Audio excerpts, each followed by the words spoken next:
Hi, class. So here we are. We're going to go ahead and solve more proportions. Okay. So what I want you to do is, just put in a whole new page on your notebook, or if you have just a separate paper, go ahead.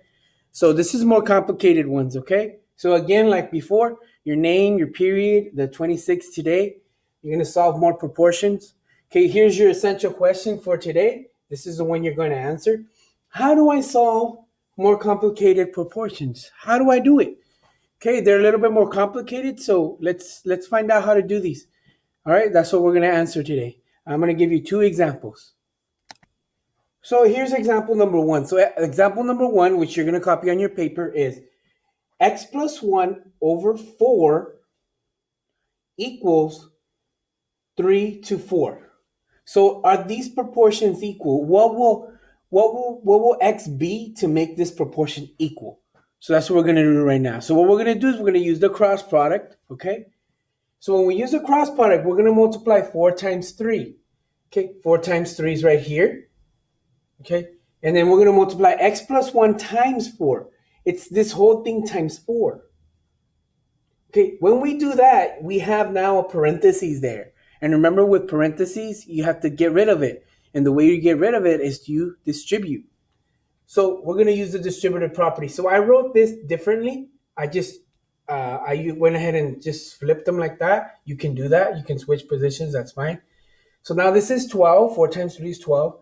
And now we're going to go ahead and distribute. So 4 times x is 4x. And 4 times 1 is 4. Okay, it now becomes a two-step equation. So now we're going to subtract 4 from both sides, because what you do to one side, you do to the other. And then this becomes 8. This becomes 4x. And now you divide, because this is multiplication. Divide by 4. X equals 2. You're done. Now, you can go ahead and check your answer and put 2 in here.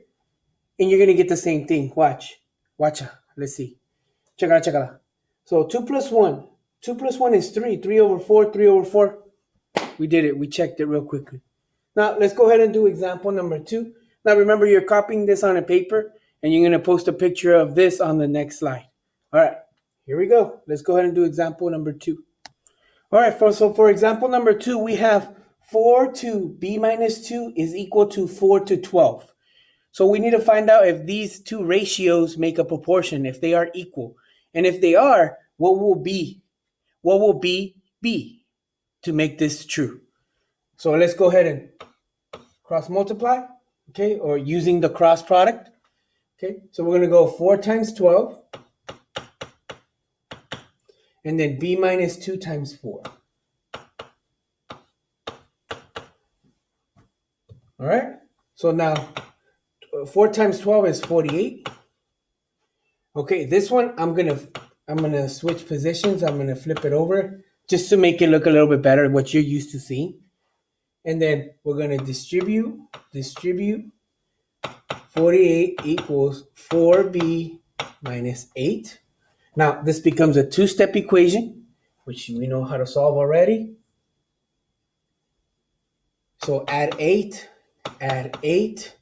This is 4b. Now, 48 plus 8 is 56. Divide by 4. B equals 56 divided by 4. So 4 goes into 5 one time. You have, so this is b equals 14. Okay, now you can put this back in here for b and see if it's the same. So b is 14. What's 14 minus 2? 12. So 4 over 12 equals 4 over 12. We're done. These are more complicated. Okay, you're going to get some practice problems here in a couple of slides.